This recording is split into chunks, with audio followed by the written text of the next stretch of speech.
जय श्री कृष्ण। राधे राधे मित्रों, आज के इस वीडियो में हम बात करने वाले हैं कि क्या हमें अपने से बड़े सभी लोगों के पैर छूने चाहिए या नहीं छूने चाहिए, या कुछ विशेष लोगों के ही पैर छूने चाहिए, या जो हमसे कुछ श्रेष्ठता रखते हैं उन लोगों के ही जो है पैर छूने चाहिए।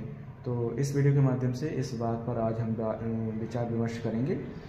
तो सबसे पहले यदि मैं आपसे क्वेश्चन पूछूं कि मतलब पैर क्यों छू जाते हैं, तो आपका एक सिंपल सा मतलब होगा कि पैर जो है एक सम्मान का विषय है और दूसरे का सम्मान करने के लिए हम जो है उसके पैर छूते हैं।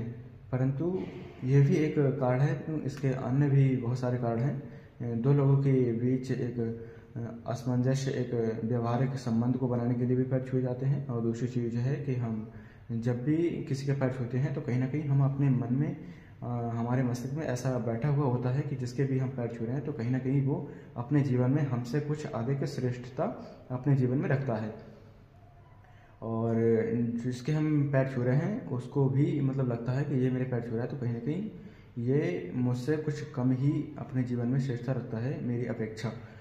तो हमें समाज के किन लोगों के पैर छूने चाहिए, सभी लोगों के पैर छूने चाहिए। तो अगर इस बारे में बात करें तो मेरा तो ओपिनियन यही रहेगा कि आप समाज जो है सभी प्रकार के लोगों से मिलकर बना है। जहाँ समाज में अच्छे लोग हैं वहीं बुरे लोग भी हैं। तो एक बार समाज के लोगों के पैर छूने से पहले, जो भी हमसे बड़े हैं उन लोगों के पैर छूने से पहले उनके स्वभाव के बारे में जान लेना चाहिए, तो मुझे लगता है ज़्यादा बेहतर रहेगा। क्योंकि ऐसा माना जाता है कि अगर हम किसी के पैर छू रहे हैं तो कहीं ना कहीं उसकी एनर्जी, अब वो किस एनर्जी से बना हुआ है, उसके अंदर पॉजिटिव एनर्जी है या निगेटिव एनर्जी है, क्योंकि अपना अपना हर व्यक्ति का अपना एक स्वभाव होता है। तो वो एनर्जी हमारे अंदर कहीं ना कहीं आती है, क्योंकि जिस व्यक्ति ने ये पैर छूने की प्रक्रिया बनाई होगी उसका कहना भी है और उसका मानना भी है कि जिसकी भी हम पैर छूते हैं तो उसकी एक एनर्जी हमारे अंदर आती है। तो समाज के प्रत्येक व्यक्ति के पैर छूने से पहले एक बार विचार करना चाहिए तो ज़्यादा अच्छा रहेगा। तो ये तो रही समाज के लोगों की बात। अब आते हैं टीचर लोगों की बात पर, क्योंकि ये क्वेश्चन जो है वो एक टीचर ने ही मुझसे ऐसा पूछा था। तो आप किसी टीचर के यदि पैर छू रहे हैं तो एक बार ये अवश्य विचार कर लें क्या वो वास्तव रूप में टीचर है या नहीं। क्योंकि कहते हैं ना कि गली गली गुरु फिरें और कहें कि हमसे दीक्षा लो और स्वर्ग जाओ चाहे नरक जाओ बस रुपया ढेला दो। तो इस प्रकार के भी लोग बहुत ज़्यादा मात्रा में हैं।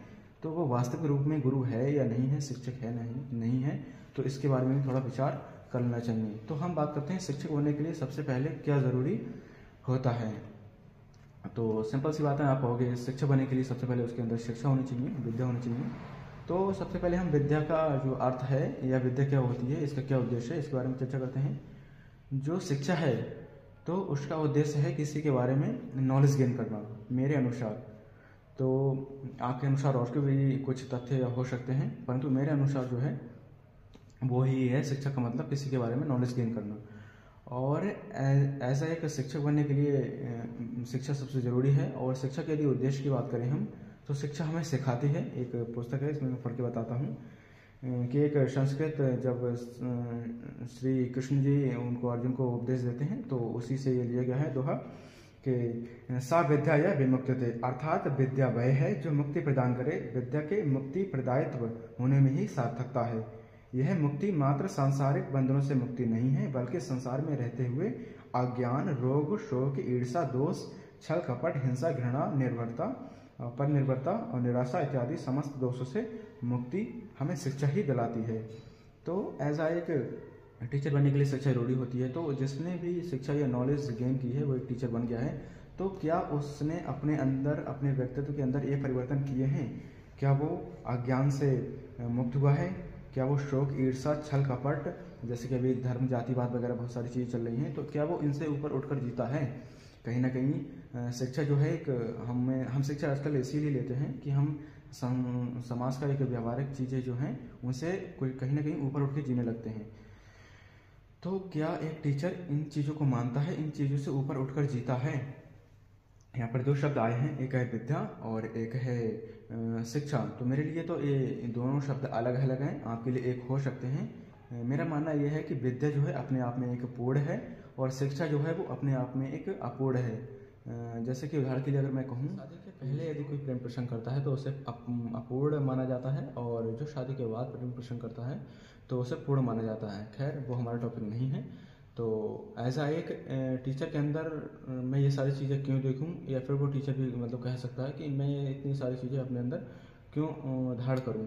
तो एज आ एक आप एक टीचर हैं और आप पढ़ाते हैं, तो आपने देखा होगा कि आपको सैलरी मिल रही है और सैलरी मिलती भी है, तो आप कहीं ना कहीं अपनी सैलरी से हटकर कुछ चीज़ें मतलब एक्सेप्ट करना चाहते हैं, मतलब चाहते हैं स्टूडेंट से, मतलब बच्चों से। तो कहीं ना कहीं एक्स्ट्रा चीज़ें आप चाह रहे हैं, तो क्या बच्चा भी नहीं मतलब चाहेगा कुछ एक्स्ट्रा चीज़ें जिसके वो सम्मान कर रहे हैं, उसके अंदर भी तो कुछ ऐसा होना चाहिए, उसे लगना चाहिए। क्योंकि जो एज आ एक मतलब पैर छूने का जो रिवाज है वो कहीं ना कहीं अवधारणा, एक भावना का विषय है। तो ये तो रही उसकी बात। अब बात करते हैं कि ये भी कहा जाता है कि विद्या विनय ददाति। तो आप ये देखिएगा कि आजकल के जो टीचर हैं, आपने वीडियोस और सोशल मीडिया पर वैसे भी देखा होगा कि छोटी छोटी बात पे जो टीचर हैं वो बहुत ज़्यादा पैनिक हो जाते हैं, बहुत ज़्यादा मतलब वो हो जाते हैं। और आजकल जो हिंदू मुस्लिम का भी एक ट्रेंड चला हुआ है, तो आप कहते हैं हम शिक्षक बन गए हैं, शिक्षक बनने के लिए शिक्षा बहुत जरूरी है, तो आपने शिक्षा भी मतलब ग्रहण की है। पर शिक्षा का जो मूल उद्देश्य है उसके स्रोतों को या कहीं ना कहीं उसको आप ना लेकर के चल रहे हैं, तो फिर आप एज एक टीचर कैसे बन गए।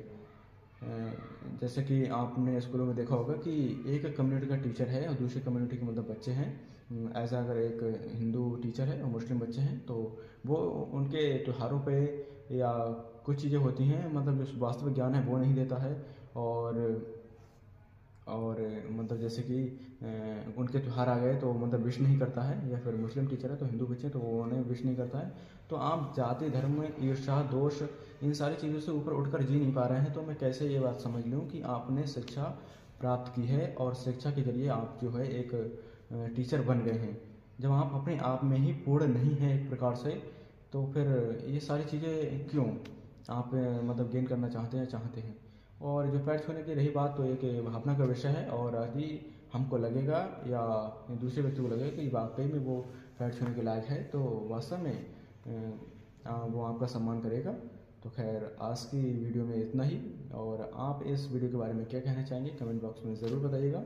मिलते हैं आपसे अगली वीडियो में, तब तक के लिए जय श्री कृष्ण।